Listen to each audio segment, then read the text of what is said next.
ማለት ነው። የተሰለበ የተቆረጠ ማለት ነው። ብልት የሌለው የወንድ ብልት የሌለው ዘር መተካት የማይችል ምክንያቱም ራሳቸውን ጃንደረባ የሚያደርጉ አሉ። ስለዚህ ዓለም ብለው የሚቆርጡት አሉ። ነገርየውን የሚቆርጡ ሰዎች አሉ። እንደገና ደግሞ በተፈጥሮ ጃንደረባ ሆነው የሚወለዱ አሉ። ስለዚህ ትውልድን ማምከን ስለሆነ የያዙት በዚህ በኢትዮጵያዊ ጃንደረባ በመዝገብ ቤቱ ምናምን አይደለም። እሱ ተጠጋግተው ያመጡት እንጂ ይሄ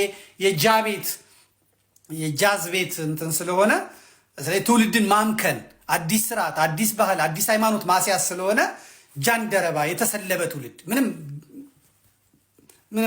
ማያይ እንደ ጋሪ ፈረስ የሚነዱት ስለሆነ ጃንደረባው ትውልድ ተባለ። ጃንደረቦች ሰለፊ ይወዳሉ።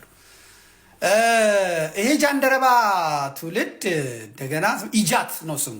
ሲያጥር ኢጃት ይሄም ጃል አለው። ባካችሁ ምን አይነት ምን ጉድ ነው ጃል! ኧረ ምን አይነት እኔም አሁን ስናገር ጃል አልኩኝ። ምን አይነት ነገር ነው ጃል አልኩኝ። ኢጃት በእውነት ኢጃት ማለት ኢትዮጵያዊ ጃንደረባ ትውልድ ማለት ነው። ኢጃት። ስለዚህ ቅዱስ ያሬድ ኦፊሻሊ ይሄ የተሰለበ ቡድን ጃን የሚል ሰጠው። ቅዱስ የሚለውን አነሱለት እና ቅዱስ ያሬድ እንደምን ሆነ ማለት ነው? እንደ ቤቶቨን ሆነ ማለት ነው። እንደ ሞዛርት ሆነ ማለት ነው። እንደ ጋሽ ሞዛርት፣ እንደ ጋሽ ቤቶቨን ሆነ ማለት ነው። ጃን ያሬድ የምናችሁ ጃን ያሬድ ነን ይላሉ። ቀጥል እስቲ። ወንጌላውያኑ አራቱም አሉ። ማቴዎስ፣ ማርቆስ፣ ሉቃስ፣ ዮሐንስ አሉ።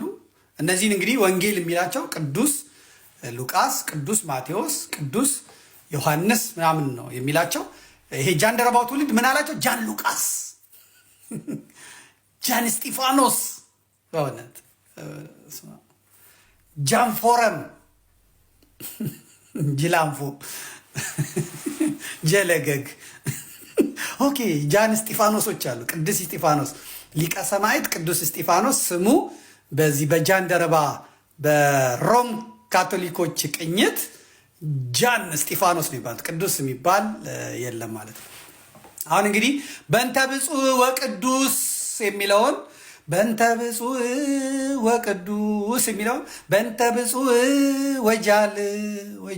ጃሉድ ጃሉድ የሚባል ማለለከ እንዲህ ነው። እንደዛም ሊሉ ይችላሉ። በእውነት ብዙ ነገር መቀየር ስለሆነ ቅዱስ የሚለው ነገር በእውነት ጠፋ። ጃልፎረምን አምጣልኝ። ጃልፎረም ላይ ደግሞ ማናቸው ያሉት? እስቲ ቆይ እዛ ውስጥ ጃም የሚል ስም ይኖረዋል እንዴ? እስቲ ቀረብ አድርግልኝ። እኔ እኮ አረጀው በእውነት። የጃን ፎረም ዓለም አቀፍ አውደ ጥናት ላይ የቀረቡት ሰዎች እስቲ እንያቸው። እንዲህ ኧረ አለ ቀሲስ ዶክተር አብርሃም አዝሚ ግብፃዊ ናቸው። ጆናታን ፔዚዮ አለ ጆናታን ፔዚዮ አለ። እውነት ምህረት ደበበ አለ። ምህረት ደበበ